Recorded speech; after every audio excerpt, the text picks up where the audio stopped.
This year, I spent about £15,000 on architects. Crazy, isn't it right?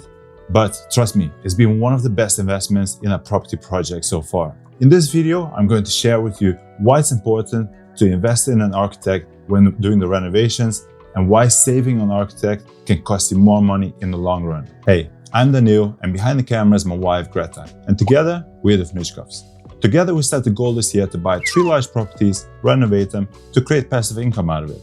Let's dive into what I learned from working with architects so far. This year we bought 2 large properties. Each of them has got a ground floor and a first floor, and then the property consists out of 2 living rooms, a large kitchen, a large diner, and 4 bedrooms. The goal is to renovate those properties into large HMOs. We know that the 2 large living rooms can easily be transformed to 2 additional large bedrooms, but we also want to go into the loft to increase the space of the property even more. Expanding the property and adding additional bedrooms to the property comes with 2 main benefits. The first one is you increase the value of the property, and the second one is you can accommodate more tenants and therefore you'll have more monthly income. However, our goal is not just about cramming as many people in one house as possible. It's about making each room spacious, comfortable, and up to a high standard. To make all of this happen, I knew I needed an architect, because adding additional bedrooms in the loft goes beyond my expertise. And that's why it's very important to have an architect on your team,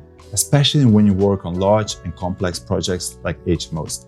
This is what I've learned so far. The first one is maximizing space. An architect knows how to maximize the amount of space in a property so you can have more rooms and also better flow for the tenants, which also is better for renting out the property. The second one is the rules. There's very strict rules when it comes to HMOs, like fire safety, room sizes, and building regulations. The architect knows all of these rules and follows them, so that will save you money in the long term so you don't make any mistakes implementing it. Then you have profitability. A good architect designs your property that makes you more money by adding more rooms without losing any quality. Then you have managing the project. Some of the architects, they don't just do the designs. They also work with the builders to make sure that everything goes smoothly and according to plan. And finally, you have handling planning and paperwork. If you need certain planning permissions or certificates, the architect takes care of all of them, so you don't have to worry about any of those. Okay, so now we've purchased the property and we instructed the architect. So the architect then sends over a surveyor, or he comes himself to the property, and then they measure the property from the inside and outside. And this gives you a very good and detailed view of how the property looks like and what the potential of the property is. Because the sizes on Zoopla and Rightmove, they're often not very accurate. After the survey is completed, the architect sends you over the existing floor plans, which is very nice because you get to see how big your property actually is. Next comes the exciting stage, which is the concept of the new layout. You work together with the architect to create a new concept of the layout, so you can add more bedrooms, en-suites, remove the walls, go into the loft, and maximize the property. It's very, very exciting because you start to visualize how the property is going to look. Of course, there's a bit of back and forth with the architect, so you make sure that you have your vision and plan and you send it over to the architect. He makes sure that this is implemented and follows all the rules. Once you sign off on the designs, the architect starts working the building regulations pack. This pack basically contains all of the fine details. For example, like how should each room be built, how the installation of the property should be like, and also how the new stairs to the loft should be fabricated. This is like a manual for the builders that they have to follow. At this point, we thought we were ready and we could hand it over to the builders, but we were wrong.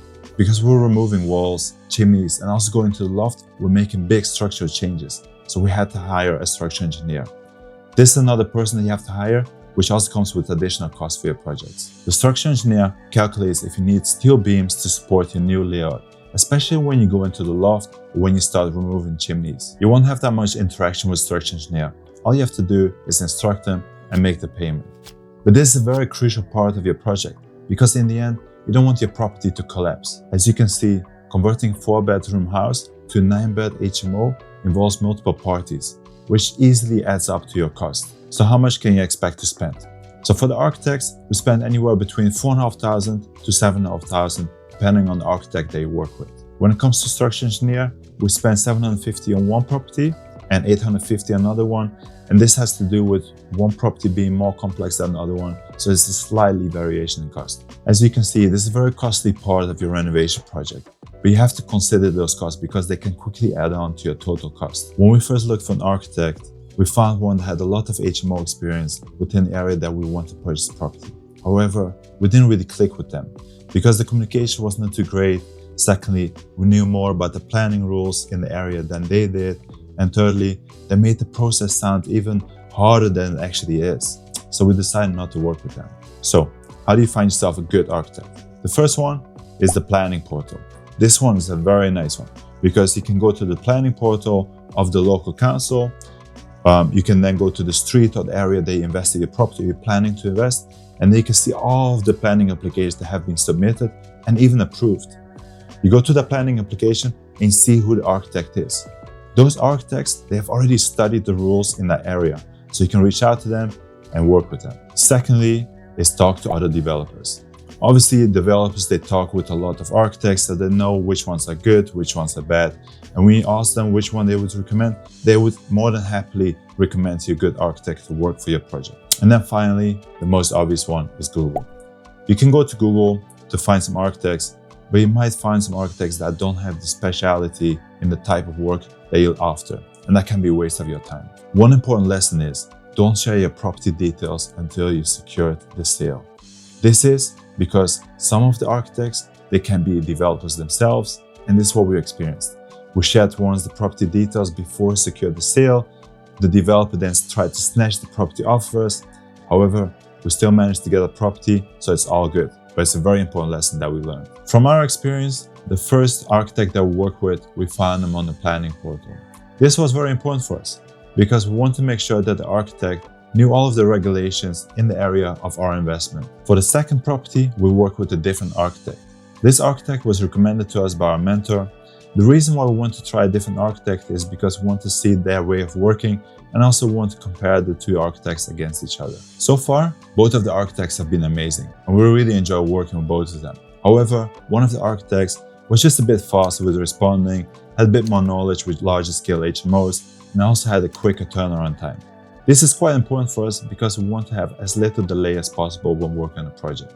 This has been my experience so far with architects, and as you can see, I learned a lot during this process of working with architects. If you want to know why we're actually doing HMOs, then please check out this video here.